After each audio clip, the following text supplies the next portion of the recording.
it's only going to get weirder. The level of contradiction is going to rise excruciatingly, even beyond the excruciating present levels of contradiction. Finally, it's going to be so weird that people are going to have to talk about how weird it is. And at that point, novelty theory can come out of the woods, because eventually people are going to say, what the hell is going on?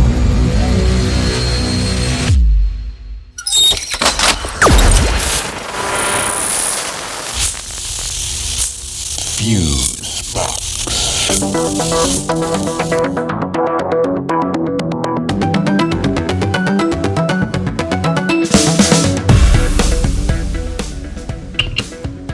Okay, this is Fusebox number. You know, we're less than 1 minute into this show, and I'm already weirded out. See, it's working.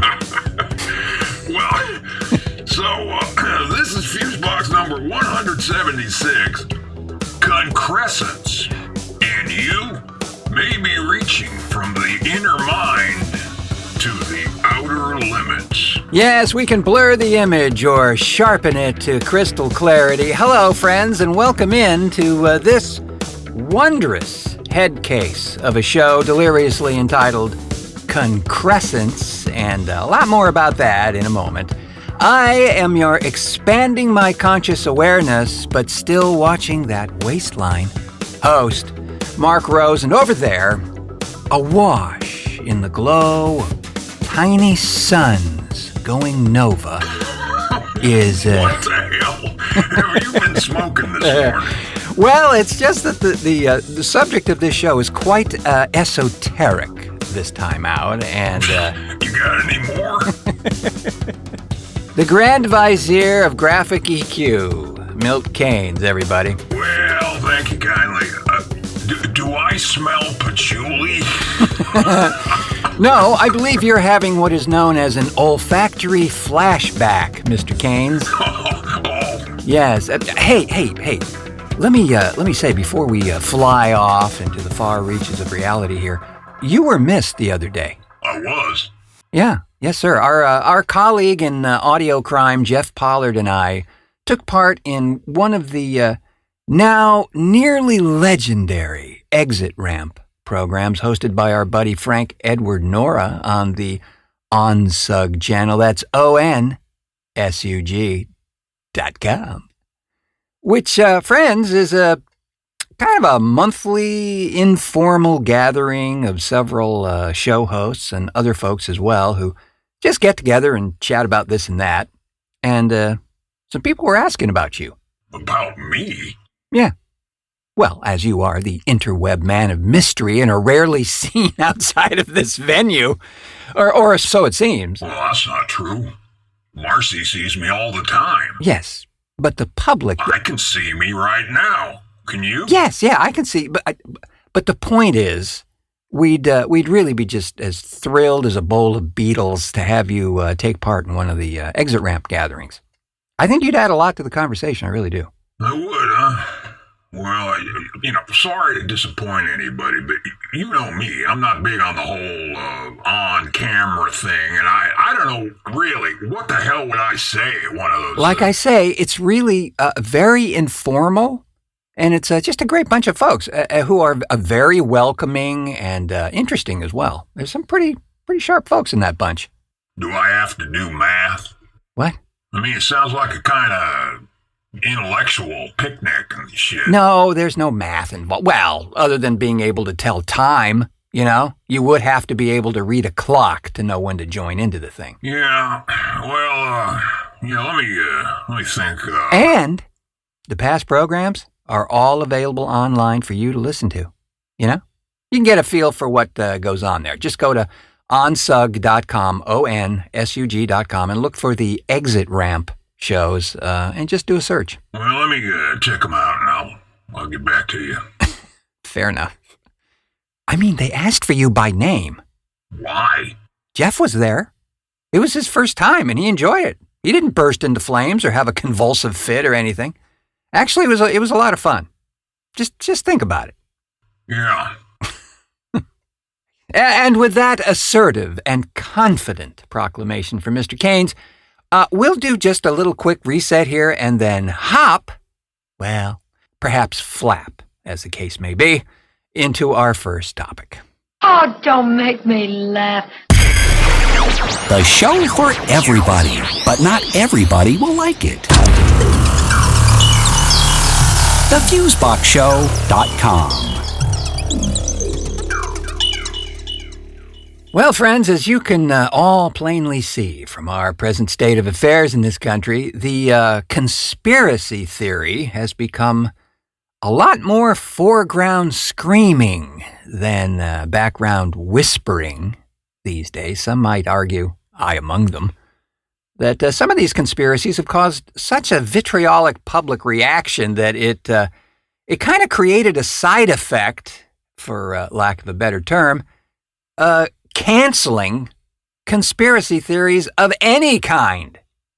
And I have to say, there are a few that are not only true, but historically have been known to change the course of history of this country. Can you say Pentagon Papers? Exactly. Great example, Mr. Keynes. And for those not familiar, or perhaps the history is a little foggy, I know, it was the late 60s. The Pentagon Papers, leaked by former military analyst Daniel Ellsberg, revealed that the U.S. had secretly enlarged the scope of its actions in the Vietnam War with coastal raids on North Vietnam and Marine Corps attacks, none of which were reported in the mainstream media. For his disclosure of this Pentagon Papers thingy, Ellsberg was initially charged with conspiracy, espionage, and theft of government property. Now, these charges were later dismissed after prosecutors investigating the Watergate scandal discovered that the staff members in the Nixon White House had ordered the so-called White House plumbers to engage in unlawful efforts to discredit Ellsberg. Yeah, and at the time, there was that, oh, that can't be true. It's a conspiracy theory. Indeed. So the point being that sometimes it's really a good idea to examine the evidence fully before dismissing the whole thing as whatever. Which brings me to this little example. Our buddy Gregory spotted an unusual sticker that was stuck onto an electrical transformer near his home and sent me a picture of it, sensing immediately that this was something for us to check out. Knows us a little too well.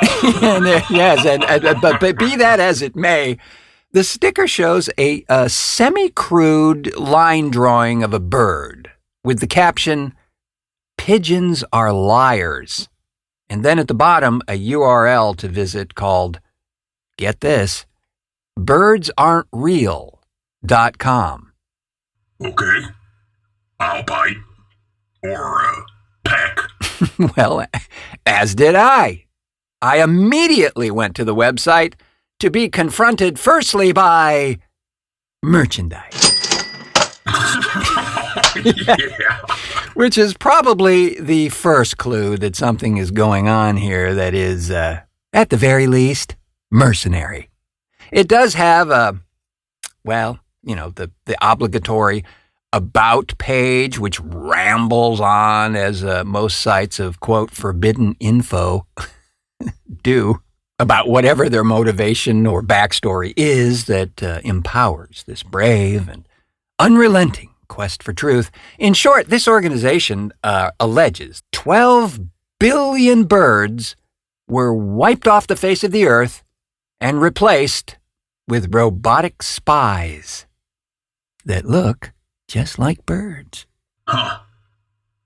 Well, there has been this crow that's been hanging around the front window, giving me the stink eye every morning. Well, then, Mr. Keynes, you might be interested in their cause. Here is an excerpt of a television interview that was done with perhaps the main guy? Although he's quick to remind the host here that he's a mere cog in the wheels of truth. A campaign called Birds Are Not Real brings its efforts to the Mid-South. And this morning we are joined by one of the messengers of the movement. Peter McIndoe is here to tell us how this all came about. We want to emphasize you were not the founder. No, ma'am. So how did you become aware of it? What is the message of the movement? The message of the movement is essentially to spread awareness that from 1959 through 2001, the government mercilessly genocided over 12 billion birds and simultaneously replaced them with surveillance drones in disguise that film us every day as equally as these cameras are filming us right now. So what do you have to back that up? To back that up, I have as much evidence as the birds have provided. There's so much. So this is really satire. I mean, you don't really believe that happened, correct? This is a satirical campaign to make the point that what? You're looking at me like, no, it's not satire. I really do believe this. Honestly, it's kind of offensive. Okay. So it's not satire. I don't think you would say that if I said birds are real. You know? I don't know why the other side of the argument can't be treated with equal respect. Except that before we came out on air, you said this is a satirical message. So what is I never said that. So what point are you trying to make here? I mean, and why did this movement come about and how? Well, this movement came about in 1976, just to avoid any, liberal media hit job. This didn't start with me. This started in 1976, when whispering started coming about from the White House, saying that birds were in the process of being murdered on a mass level. Well, the guy's good. He didn't break character. I'm of the mind that he did exactly what the co-host said. He told them that this was satire and then wound them up when it came to the live interview. Robot birds, huh? Yeah. It's alleged that these robotic birds are spying on us all of the time. Well, the only problem with that theory is that they don't need birds to do that. Everybody's carrying a goddamn spy device with them every day. It's their damn phone. True. Very true, Mr. Keynes. And Mr. Snowden can further elaborate on that one, should you be interested, friends. But our bird boy here was quick to point out, through a, quote, banned public service video purportedly created in 1987 that shows the movement's early days of warning. Now, I gotta say, this is pretty clever right here. There was some nice retro styling on display in that video, and they have some chops, whoever they are. Yeah, right down to the ugly sweaters. Yeah. They are clearly having us on, much like the Church of the Subgenius does, but at least those cats are outright hilarious at times, and it's pretty damn clear from the start that it's satirical. And the church offers eternal salvation or triple your money back. So there's that. Pretty hard to collect, though, I bet. You know? Praise Bob. So these cats at Birds Aren't Real have their own mythology going as well, but are far less keen on letting you in on it without a fight, or so it would seem. Kind of like church. Lake of fire, Mr. Keynes. Lake of fire. Just saying. You're walking on very thin and rancid-smelling ice right there. So I urge the curious to check out the site, linked below. Well, hell, at the very least, it'll give you something to read while eating cereal. Since the Eisenhower administration, the U.S. government has been committing genocide on the entire bird population and replacing these birds with sophisticated robot replicas. That's with really 5 interesting. megapixel cameras and a sophisticated tracking system that can follow your every movement. I know this is horrifying.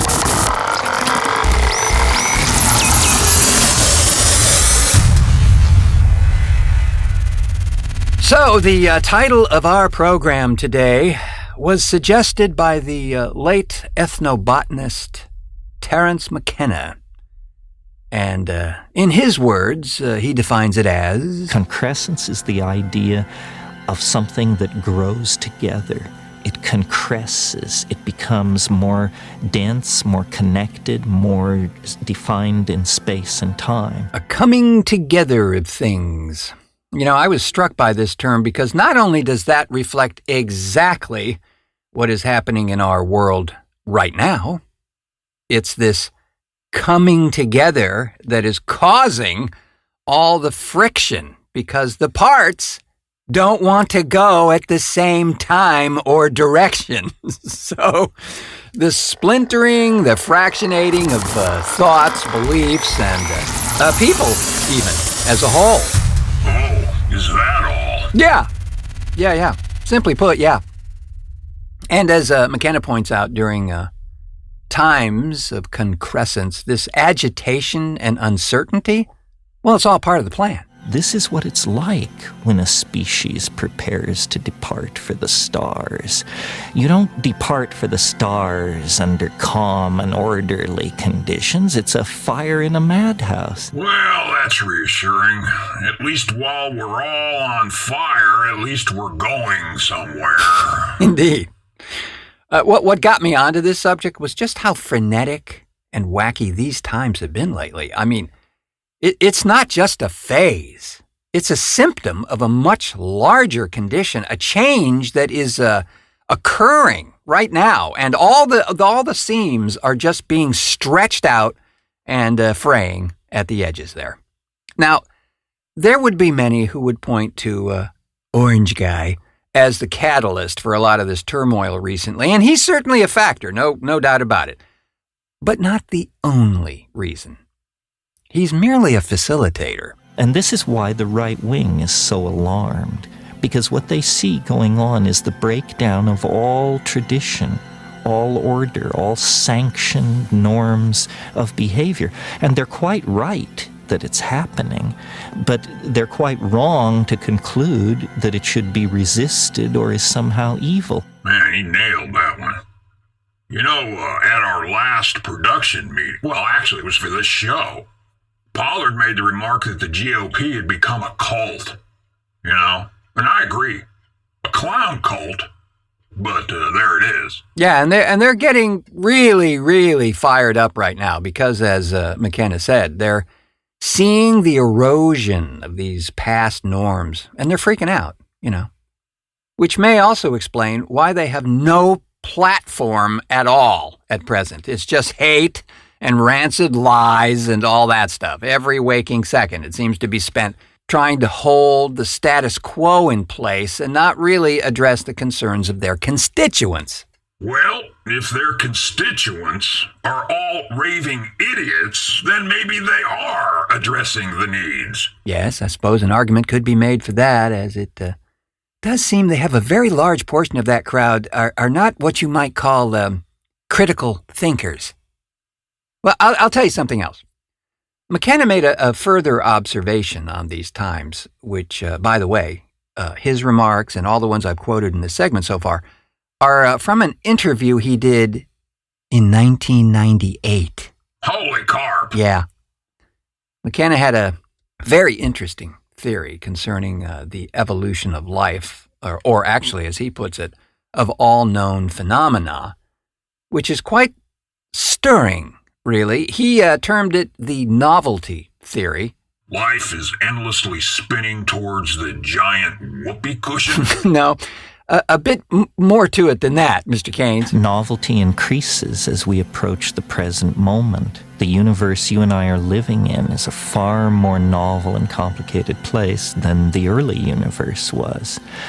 Well, some people would say, well, that's just a consequence of the unfolding of developmental processes. But this asks the question, what are developmental processes? Why should the universe have a preference for order over disorder, especially when we have something called the second law of thermodynamics, which tells us exactly the opposite? Physicists believe the universe is running down ultimately into a state of disorder. But what I see is everywhere the emergence of more and more complex forms, languages, organisms, technologies, always building on the previously achieved levels of complexity. And the big overview to this notion is a graphic one. Look at a galaxy, the way it spirals outward from the center, where the center is the most dense. Everything organizes itself fractally, spirally, with a dense center in its spatial domain and a dense center in its temporal domain. We are like this. Galaxies are like this. Planets, stars, bird flocks, coral reefs. You know, maybe I'm coming down with something, but I actually kind of get what he's saying. The whole spiral thing. Yeah, it's all over nature. It's really reflected in everything. So rather than this drifting off into chaos, as we hear all the times from learned sources, it actually may be the opposite. That things are going towards order at a more rapid pace all the time.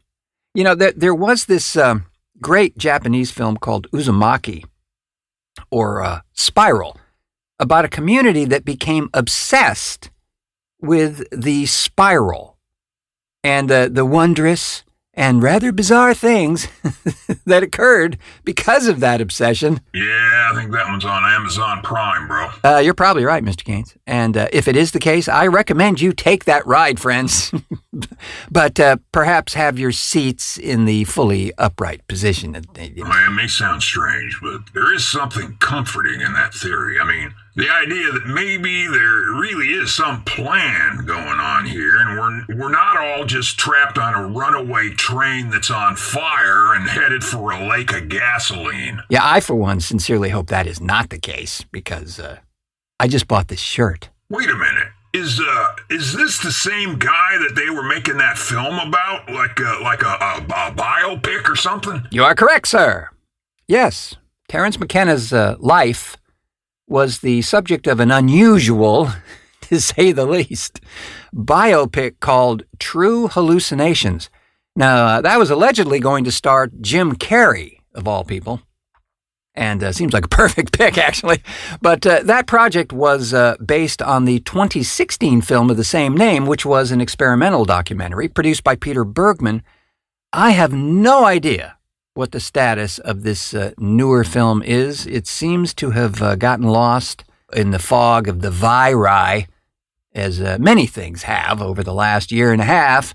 McKenna was what's known as an ethnobotanist, and that's a science that studies how indigenous plants are used by native cultures. He did some pretty extensive and notable research into the psilocybin mushroom and its effects. Really? Yeah. He was a major proponent of the constructive use of these mushrooms to unlock certain realms of perception. Of course, as you might imagine, he caused many of his peers a great confusion. Quoting here, "I suffered hallucinatory agonies of my own while reading his shrilly ecstatic prose," Peter Conrad wrote in the New York Times in a 1993 review of McKenna's book True Hallucinations.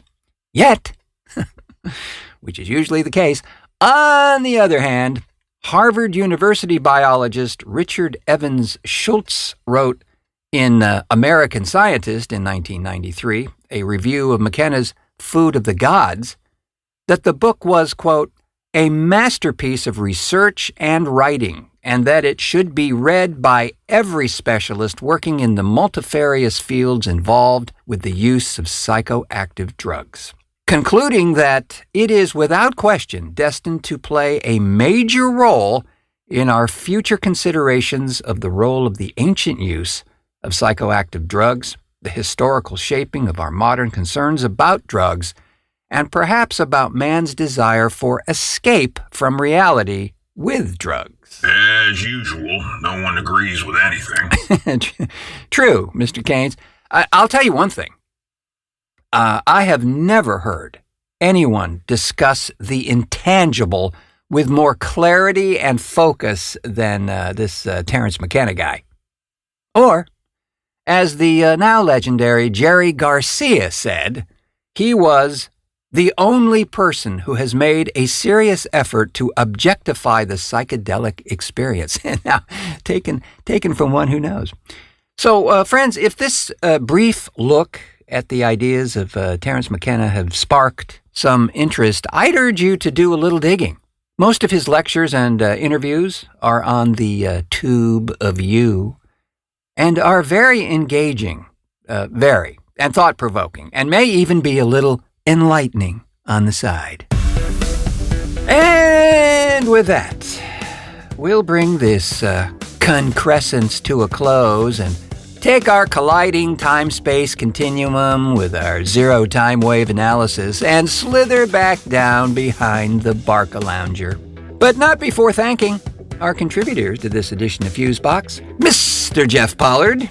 Thanks as well to the interwebs man of mystery and deacon of the dials, Milt Keynes, for technical assistance and so forth and so on. A pleasure in no way. And with all sincerity, thanks to you, friends, for pushing play on this edition of the show. Yeah, and while you're all mushy and stuff, go ahead and smash that subscribe button wherever you may have found this thing. Apple Podcasts, Stitcher, iHeartRadio. Or the very unsug themselves at onsug.com. We do appreciate it. And we also appreciate, if you would, take a visit to the Fusebox store as well. How, you say? Well, tell them what they've won, Eddie. Hey, it's as simple as pie. You go to thefuseboxshow.com and click on the shopping tab. And like flippin' magic, there you are. Oh, and if you're one of those book a face folks, click on the Shop Now button on the Fusebox Show Facebook page. Okay? Also, quick as a bunny. There you go. Enough said. We do so very much appreciate that as well, friends. I have been your time-aligned, for richer flavor, host, Mark Rose, saying until our next cartoon.